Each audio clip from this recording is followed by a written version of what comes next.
오늘 경기 어떻게 보십니까? 오늘 경기 그렇게 재미가 있을 것 같지는 않습니다. 소잘할 수 없어.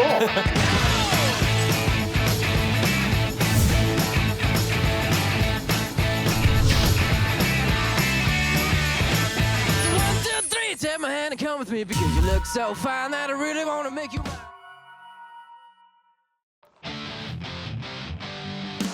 안녕하십니까. 이판사판 스포츠 토크 이광용의 옐로우 카드.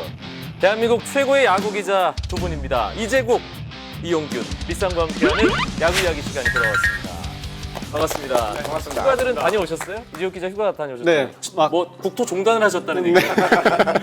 부산에서 뭐 철원으로 네. 뭐 종말을 했습니다. 야. 네, 다행히 태풍이 오기 전에 아주 날씨가 좋을 때 피서를 하고 풍도 왔습니다. 산청 촌놈을 네, 예, 피해가는 네, 그렇습니다. 이용규 기자는. 저는 다음 주에 예. 휴가를 멜카 제작과는 지금 비켜서. 그렇죠. 예. 일부러 그렇게 잡았어요. 감사합니다. 석 달 전부터 계산을 해서 지난주에 야구계 아주 중요한 명단이 하나 발표됐죠. 이게 좀 논란이 있습니다. 2014 인천 아시안 게임 어느덧 다음 달이 됐는데 야구 대표팀 명단이 발표됐습니다. 일단 두 분의 생각이 궁금합니다. 이재국 기자, 명단 딱 봤을 때 어떤 생각 드셨어요? 몇몇 포지션에서는 예상 조금 하지 못했던 그런 선수가 들어가기도 했고, 뭐 대부분은 뭐 이 정도 선수가 되지 않겠나, 뭐 그런 선수가 아마 들어갔을 것 같아요. 몇몇 아마, 포지션에 들어간 예상하지 않았던 선수 이름. 그러니까 뭐 될까 말까를 조금 고민했던 게 저는 그 황재균과 김민성 둘 중에 하나가 들어가지 않을까.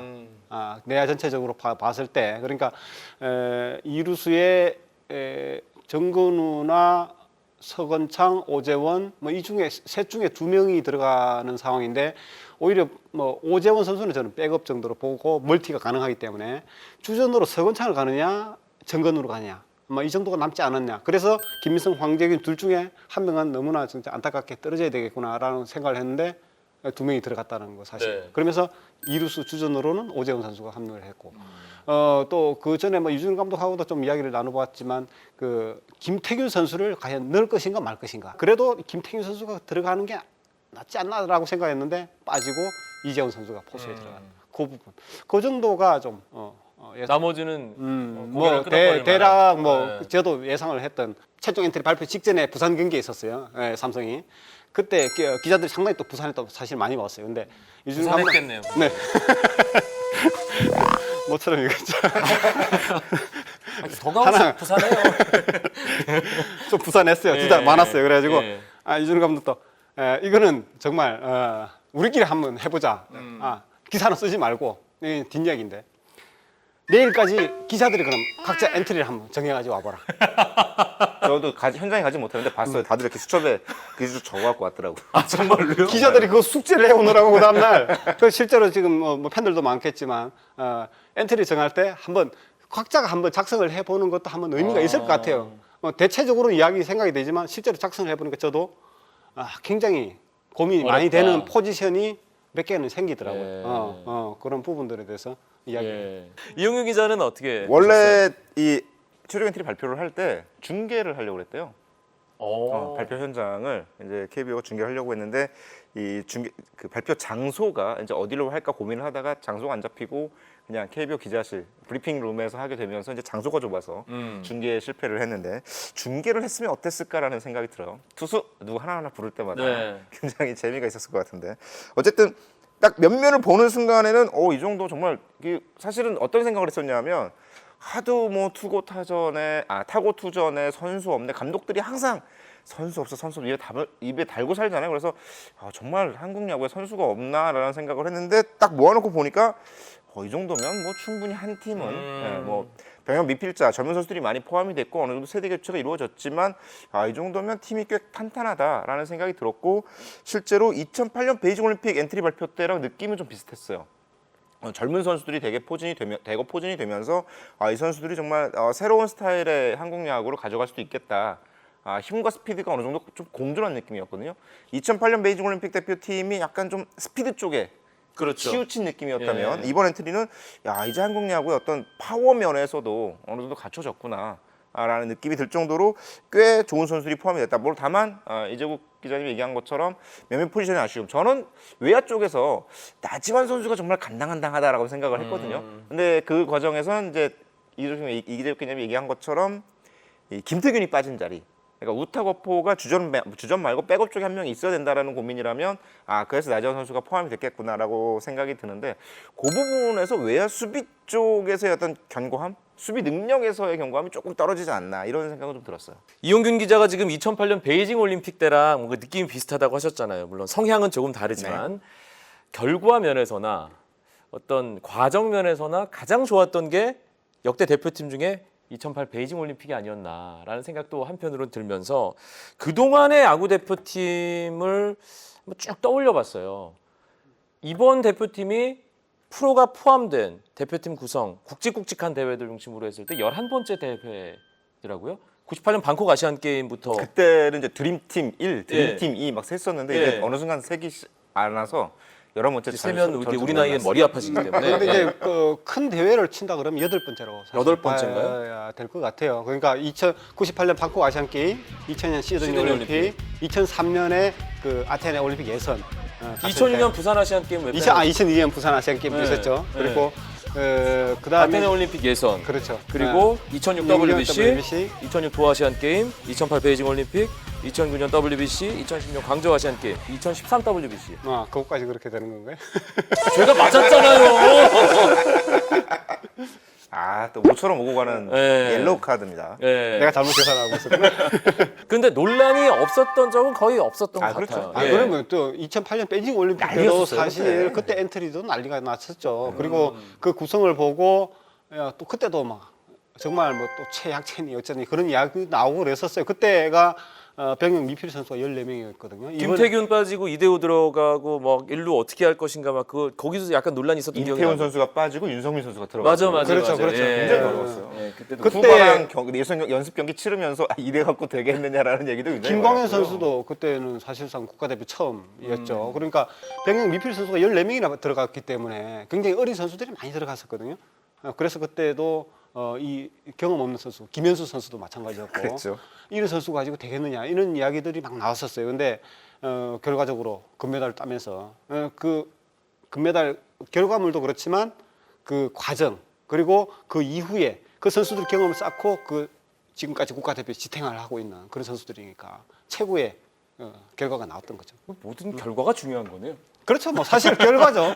결과가 나쁘면 뭐 지난 WBC 때는 사실 정말 역대 최약체 전력이라고 봤거든요. 네. 누구나 다. 왜냐 해외파가 이대호 선수 딱 한 명이었어요. 그 오릭스에 있던 메이저리 선수 아무도 없고 유현진 선수는 뭐 메이저리 진출했으니까 못 갔고 그다음에 추진 선수는 뭐 새팀 적응. 우리는 새 팀 적응이라든지 또 FA 앞두고 있어서 개인적인 이유로 참가를 못 하겠다고 해서 못 왔고 역대 그러니까 WBC 뭐라든지 이런 거 여러 가지 봤을 때 사실상 굉장히 좋지 않은 멤버로 나갔었죠. 그리고 각 팀에서도 부상자들이 유난히 많이 네. 발생을 했었거든요. 누구 뽑아놓으면 부상 당했다. 그래서 또 바꾸면 또 부상. 뭐 홍상삼 뭐 발목 다쳐서 안 된다 해서 이용찬 선수 뽑았는데 팔꿈치 아프다. 홍상삼이라는 선수가 있었죠. 그렇죠.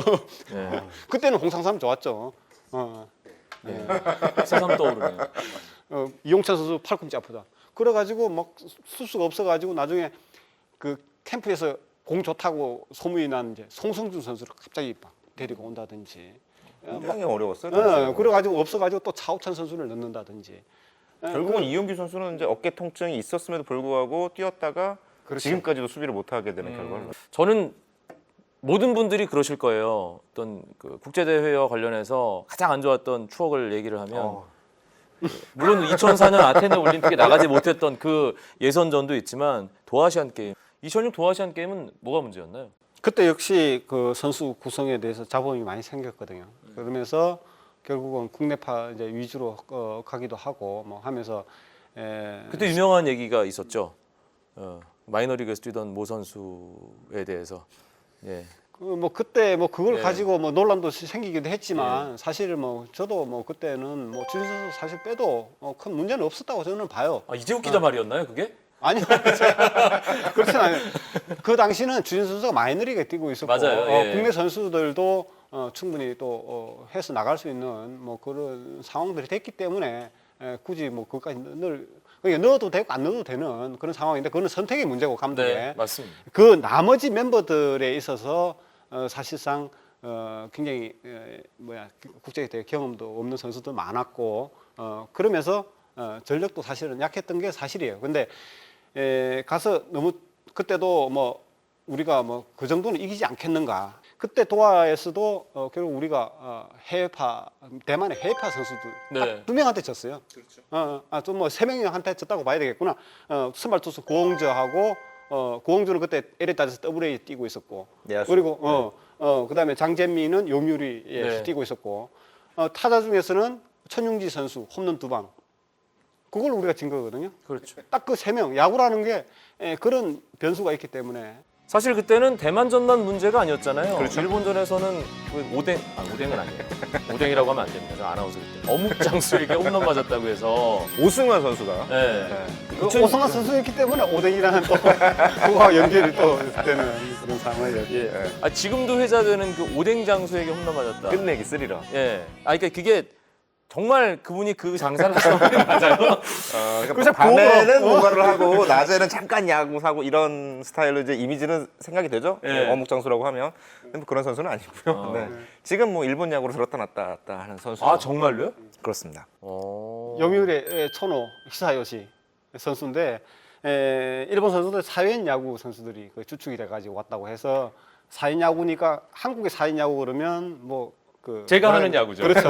동호회 같은 그런 느낌이잖아요. 제가 이번 사회인 시즌 야구에서, 예. 그 현재 7할 1푼 4리를 기록 중입니다. 오 그래요? 네. 리그 수준에 대해서 아주 강한 의문을 가지실 텐데 나쁘지 않은 리그예요. 사회인 야구라 그러니까 그런 느낌 그리고 예전 야구를 보시지 않은 분들은 잘 모르겠지만 그 실험 야구 그런 네. 개념에 대해서 아직 좀 정확하게 이렇게 받아들이지 못하고 그리고 또 우리가 졌으니까 그걸 희화해서 어떤 분이 그냥 농담 삼아서 재미 삼아서 아마 올린 그 글이 그게 이제 돌고 하면서 그때 이제 뭐 빵집 주인의 네. 어묵 장사에 뭐 굉장히 많았잖아요. 뭐 예. 자동차 수리공예 뭐 이런 이야기들이 나왔는데 그 초노 히사요시 선수는 사실 그때 사회인 야구 선수가 아니었고 니혼대 대학 4학년생이었거든요. 4학년이기 때문에 그 선수는 전혀 이를테면 나성범 같은 선수였던 거예요. 네. 어묵장수하고는 전혀 상관이 없었고 뭐 아르바이트를 하실 수는 있어요. 그렇죠. 예. 그 집에서 서빙도 하고. 집안이 그거라서. 네, 뭐 그럴 수 있어요. 근데 그 일본선 사회인 야구는 사실 그렇게 그만큼 무시할 게 못 되는 게 드래프트에 지명을 받았지만 초노 선수는 그때 니온엠에 지명을 받았지만 나는 어릴 때부터 꿈이 요미우리에 입단하는 거다. 일본은 드래프트 거부권이 있습니다. 한국과는 달리. 그래서 사회인 야구라든지 다른 방향으로 갔다가 기간이 지나면 다시 드래프트에 참가를 하게 되는데 그 다음에도 또 드래프트가 또 했는데 치바 롯데에서 지명을 받았죠. 근데 또 안 가고 또 사회인 야구로 갔어요. 그래서 혼다에서 계속 뛰고 이제 그랬었는데 결국 2010년에 요미우리 이제 지명을 받고 들어와자 그러면 어묵 장사가 아니라 오토바이 수리공에 가까운. 그렇죠. 한 3년간 뛰다가 이제 들어왔죠. 들어와서 첫해 신인왕, 다음에 타격왕, 중심 타선에 들어가면서 지금 오승환 선수랑 만나겠네요. 그럼요. 네. 만나고 있죠. 오승환 선수가 일본에 데뷔를 한다고 했을 때 그 선수가 그래도 또 일본 언론하고 인터뷰도 하고 뭐 그 했었어요. 언급이 됐었어요. 2006 도아시안 게임 그 선수가 오느냐 네. 하면서 뭐 기대가 된다. 거기서 어쨌든 우리가 일본한테도 치면서 충격패를 당했는데 그때 유현진 선수가 초노 선수한테 2타 침적 시타를 맞고 7대7 동점까지 우리가 만들었는데 결국 오승환 선수가 끝내기 3점 홈런을 초노한테 맞으면서 우리가 대만 일본한테 치고 정말 참사를 당하고 왔던. 그러니까 우리로 치자면 고양 원더스에서 뛰고 있는 선수들 중에 몇 명이 대표팀에 포함됐다라고 할 수 있는 거잖아요. 대학 유망주와 네. 고양 원더 뛰는 선수들이 모였다고 하면 아주 약팀이라고 볼 수는 없어요. 방심하면 언제든지 당할 수 그게 있습니다. 특히나 그 일본 고교가 4,000개나 되잖아요. 그렇죠. 그렇기 때문에 프로에 들어가는 선수는 굉장히 소수거든요. 그 나머지 선수들은 다 사회인 야구로 간다고 보면 돼요. 그 중에 물론 사회인 야구는 아마추어라고 봐야 되겠죠. 우리 옛날에 그 실업 야구 그런 것처럼 낮에는 사실상 뭐 일도 하고 대회가 없을 때는 그리고 대회가 있을 때는 합숙 훈련을 하고 대회에 참가하고 하지만 워낙 방대한 팀들이 있기 때문에 그 중에 대표 선수들을 뽑아 놓으면 강한 팀이 된다. 그렇죠. 실제로 사회인 야구 출신 뭐 노모 히데오도 사회인 야구 출신이죠. 그 다음에 오가사와라라든지 뭐 우리 한국 팬들한테 굉장히 익숙한 그런 선수들이 굉장히 많아요. 그런 선수들이 다 사회인 야구 출신들이 프로로 들어오기 때문에 일종의 거쳐가는 그런 무대라고 보면 돼요. 이번 일본 대표팀도 그럼 그렇죠. 사회야구 그렇죠. 네, 프로 아. 선수들이 참가하지 않기로 했기 때문에 예. 사회야구 중심으로 이루어질 테고 그래서 이번에는 그렇다 방심을 당하지 않기 위해서 사실은 지난 WBC 때는 전력 분석이 굉장히 일본 팀에 대해서 집중이 돼 있었거든요. 일단 예선은 이제 넘어간다고 보고 일본 팀에 대해서는 집중적으로 이제 분석을 하고 들어갔었는데 그러다가 그러니까 네덜란드에 당하고 뭐 대만은 이기긴 이겼지만 어려움을 겪었는데 그래서 이번에는 그 김정준 전력 분석위원이죠. 김정준 해설위원이 정말 일찌감치 네덜란드에서 열리는 대회에 참가를 해서 대만 팀을 꼼꼼하게 분석을 했다고 그래요. 네. 그 지금 대표팀 중에 한 14명 정도가 이번 아시안 게임에 온다고 하니까 이번부터는 이제 방심하지 않고 준비를 잘하는 게 되게 중요하죠. 그러니까 중요한 건 어떤 엔트리든 논란은 있었다. 네. 예, 논란이 없을 수는 없고 하지만 이용균 기자가 지적해준 준비하는 과정에서 꼼꼼함, 치밀함, 상대를 무시하지 않는 어떤 그런 신중함 이런 것들이 중요하다는 얘기네요. 이번에 엔트리와 관련해서 그러면 결과적으로 결과만 좋으면 다 덮이긴 할 텐데 왜 엔트리 발표나고 야구 팬들 사이에서 상당히 좀 논란이 됐던 계속 시끌시끌했던 그런 문제들 있지 않았나요? 실제로 팀에 지금 몇 명 각각 포지션 플레이어들을 살펴놓고 보면 외야수 누구누구 이 정도면 잘 치고 어느 정도 수비를 하지. 내야수들도 이렇게 배치하면 괜찮지. 포수도 뭐 누가 들어가면 되지. 뭐 마운드도 이렇게 운영하면 되지라고 대충 그라운드에 펼쳐놨을 때는 그림이 그려지는데 이 선수들로 9명의 타선을 꾸릴 경우에는 이거 어떡하지라는 생각이 느낌이 드는 부분들이 있어요. 일단 1번 타자를 누구를 넣을 것인가에 대한 고민이 좀 이루어지거든요. 그러니까 1번 타자, 타순을 배치할 때 어려움 중에 하나가 전체 엔트리 중에 이 야수가 13명이 뽑혔는데 왼손 타자가 4명이에요. 오재원, 김현수, 나성범, 손아섭 이 4명인데 이 4명의 선수가 사실은 모두 다 주전으로 지금 선발 라인업에 포함되어야 되는 선수들이거든요. 이럴 경우에는 경기 중후반에 왼손 대타를 넣는 타이밍 그러니까 왼손 대타의 존재라는 것은 어떤 상대의 어떤 그 마운드 운영에 어려움을 갖게 해주는 장면. 그러니까 왼손 대타를 넣음으로써 상대 왼손 투수를 끄집어내서 어떤 상대 투수를 마운드 운영을 흐트러뜨리는 역할을 하는데 왼손 대타로 넣을 수 있는 타자가 한 명도 없어진다는 이런 문제점이 생기거든요. 이런 문제점들을 밸런스를 어떻게 조절할 것인가. 물론 더 여유 있게 다 이기면 아무런 문제 없는데 그렇죠. 마무리도 나올 필요 없이 어떻게 되는 상황이 벌일지 모르기 때문에 이런 부분에 대한 고민을 어떻게 할 것인가 이런 부분이에요. 그러니까 특히 나성범 선수 같은 경우에는 지금 외야의 중견수를 볼 수 있는 선수가 한 명밖에 없어요. 그렇죠. 네. 그러니까 민병헌 선수도 볼 수는 있겠지만 익숙하지 않은 포지션이고 김현수 선수도 마찬가지고 이런 부분 어떤 포지션의 공백 부분이 생기는 부분에 있어서 어떻게 할 것인가. 이준희 감독의 운영에 묘가 필요한데 자칫 꼬여 들어가기 시작하면 안 좋은 결과를 낳을 수 있는 불안한 요소는 충분히 있습니다. 그리고 2루수 포지션과 관련해서 지금 2루 자원이 오재원 선수 한 명밖에 없기 때문에 만약에 그 부분에 대해서 문제가 생긴다면 어떻게 할 것이냐. 그 부분은 뭐 이준 감독도 이제 김민성이라는 선수가 이루수를 오랫동안 봐왔던 예. 선수이기 때문에 아하. 대체가 가능하다고 보고 들어온 이제 그런 상황인데 가장 중요한 거는 저는 이번에 많은 논란들이 생겼는데 과연 1차 엔트리, 2차 엔트리 이걸 만들 필요가 있겠느냐.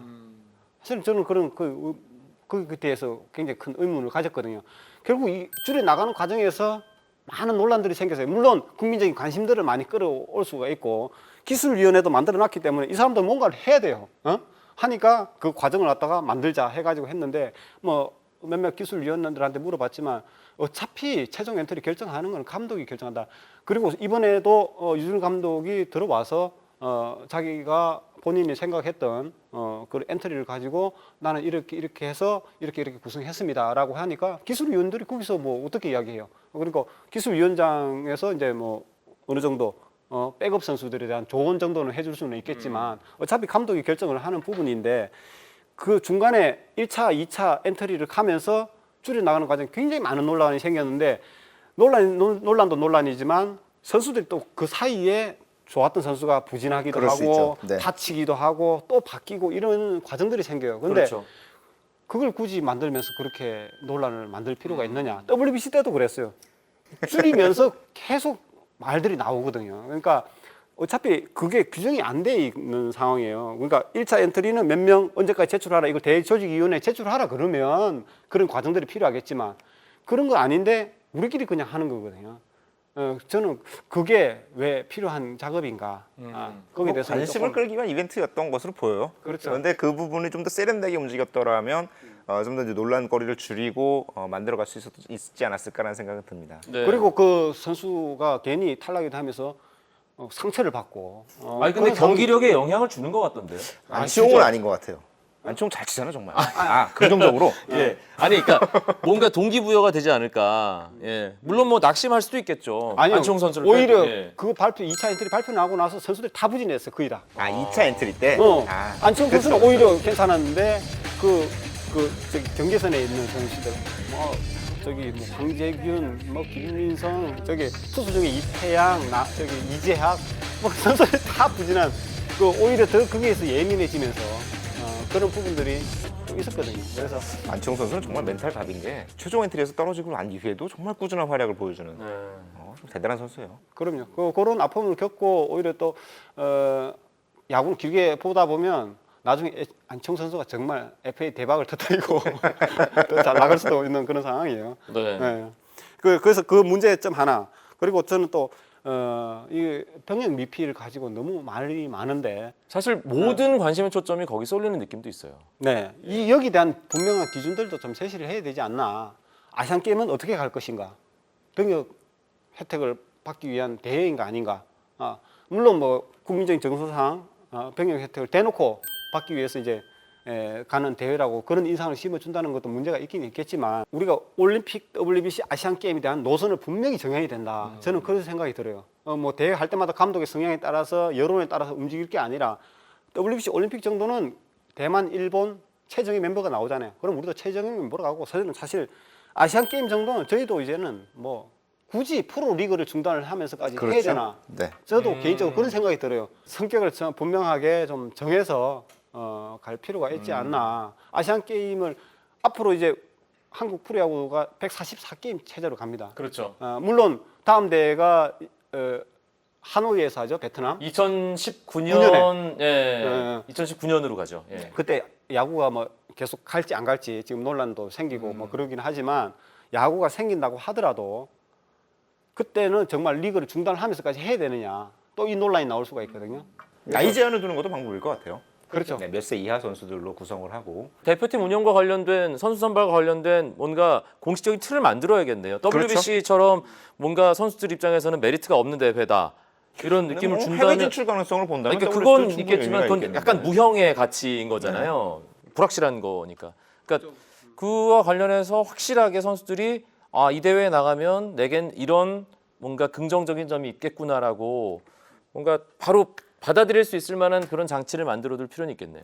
국가대표라는 것에 대한 관심 자체를 높이는 것도 좀 의미가 있을 것 같아요. 그러니까 우리가 한국 프로야구에서 그러니까 메이저리그에서는 굉장히 올스타 출전 경력이 굉장히 큰 의미를 갖고 모든 프로필에 올스타 몇 회 이런 것들이 붙잖아요. 근데 한국 프로야구에서는 올스타가 갖고 있는 의미가 좀 많이 떨어져 있는 반면 이 선수가 국가대표에 포함되어 있었다라는 어떤 의미에 대한 부여를 뭐 충분히 해주는 방식들을 찾아가는 것도 하나의 방법이 아닐까. 축구의 경우는 A매치 몇 회 출전 이런 거 그렇죠. 있잖아요. 네네. 그런 네. 식의 어떤 가치들을 부여해 나가는 방법도 하나의 어떤 방법이 될 테고 병역 문제를 어떤 다른 대회로 폭을 넓히는 건 어떤 다른 종목과의 형평성 문제 때문에 굉장히 어려운 부분이 있거든요. 그러니까 WBC를 가지고 병역 특례를 주는 건 굉장히 현실적인 부딪힘들이 굉장히 많기 때문에 1회 대회는 특수한 경우였던 것 같고. 그때도 뭐 나라 자체가 특수한 상황이었고 예. 네, 그런 상황이었기 때문에 그 다음번에 대한 움직임들은 이 병역 특례 이외에 다른 가치들을 얹을 수 있는 방식들을 좀 고민해야 될 때가 아닌가 싶어요. 그 병역 혜택을 받고 그 다음부터 나몰라라 하는 선수들도 사실 그러니까요. 있거든요. 지금 그런 부분들에 대해서 이거는 뭐 국가적 취소해야 되나요? 국가적인 네. 그 시스템을 또 만들 필요가 있는 건데 의미심장한 표정으로 쳐다봅니다. 아, 민감한 문제라서. 지금 대만에서 실시하고 있지만 병역 혜택을 받은 선수는 대체 복무 기간이라고 해서 5년 동안은 국가대표에서 차출을 할 때 의무적으로 분말 없이. 예, 와야 된다. 그렇지 않으면 다시 군대를 가야 되는 이런 세다. 관계 조항이 있어요. 사실 옛날에 우리나라도 그런 제도가 있었거든요. 네. 82년 세계 선수권 대회라든지 뭐 이런 병역 혜택을 받고 했던 선수들이 그 대체 복무 기간 때문에 사실 선동열 감독도 그때 뭐 해외 메이저리그 진출 뭐 얘기도 나오고 했었지만 그때 시대에 갈 수가 없었던 이유가 그 대체 복무 기간 그거였거든요. 그래서 국내에서 일정 기간 그걸 활용을 해야 이제 완전히 병역 혜택이 되는 그런 제도였기 때문에 이런 제도를 사실 우리도 다시 도입을 해야 되는 게 아닌가 그런 생각이 들어요. 지난 대회 뭐 어떻게 보면 뭐 WBC 때 추신수 선수 같은 경우는 2010년 아시안 게임으로 큰 혜택을 받았잖아요. 근데 그 선수가 그 아시안 게임 끝나고 나서 국가가 부르면 언제든지 오겠다고 이야기도 하고 2009년 WBC 때도 그런 이야기들을 했거든요. 근데 2013년 WBC 때는 오지를 않았어요. 물론 개인적인 이유는 있죠. 충분히 이해는 하지만 그런 만약에 2014년 WBC에서 병역 혜택 있고 그 이전에 병역 혜택을 받지 못했던 선수였다면 과연 그런 태도를 취할 수 있었느냐? 저는 거기에 대해서 굉장히 좀 의문이 가거든요. 그런 부분들을 생각을 한다 그러면 국가대표로서 병역 혜택을 받은 선수는 다음 대회 어느 특정 뭐 몇 회 대회라든지 아니면 몇 년이라든지 이 사이에서 국가대표로 차출을 할 경우에는 반드시 응해야 된다는 이런 의무 규정도 필요하지 않을까 그런 생각이 듭니다. 네. 네.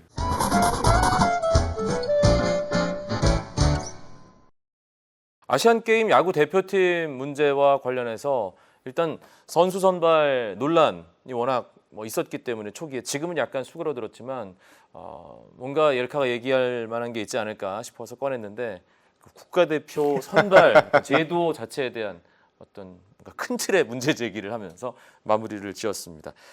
한 줄 요약 해주시죠, 이용균 기자. 과정의 문제를 차치하고서도 이 선수들이 정말 힘을 모아서 금메달을 따야 되는데 조금 불안한 구석들은 있어요. 네.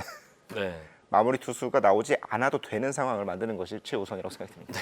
뭐 더 이상 소모적인 논쟁은 이제는 그만두고 결과를 보고 말하자 그런 말씀을 드리고 싶습니다. 어쨌든 국가대표팀이 꾸려진 상황이니까 전 국민이 같이 응원을 하면서 2014년 인천 아시안 게임에서 반드시 네. 금메달을 딸 수 있도록 같이 노력을 하고 응원을 했으면 좋겠습니다. 팀으로서 똘똘 뭉치고 어떤 서로 먼저 솔선수범하겠다 그런 자세만 있으면 대표팀으로 선수로서의 자부심, 책임의식 이런 것만 있으면 뭐 금메달은 자연스럽게 따라오지 않을까 그런 생각이 듭니다. 오늘 옐카 야구 이야기 보시고 댓글 남겨주시기 바랍니다. 3분 뽑아서 한 분께는 브리온 스포츠에서 제공하는 야구 글러브를 그리고 2분께는 빅라인에서 제공하는 KBO 공인구를 드립니다. 원하시는 선수의 이름을 콕 집어서 국가대표 선수 중에 그렇죠. 국가대표팀 이번 활약이 기대되는 선수 가운데 이름을 콕 집어서 남겨주시면 공에 사인을 해서 사인볼 드리도록 하겠습니다. 옐카 야구 이야기는 다다음 주에 다시 돌아오겠습니다. 고맙습니다. 후배 기자 하나가 거의 다 맞췄다고 되게 좋아하는 장면을 본 적 있어요. 예. 네. 맞히면 뭐 있나요? 아, 마무리 누구 하지 정말? 근데 임충근도 그렇고 봉준근도 그렇고 샷다 들어오면 괜찮지 않을까요? 짜장면이랑 짬뽕이랑 볶음밥을 동시에 먹고 싶을 때 어떻게 해야 되냐고. 다 시키면 됩니다.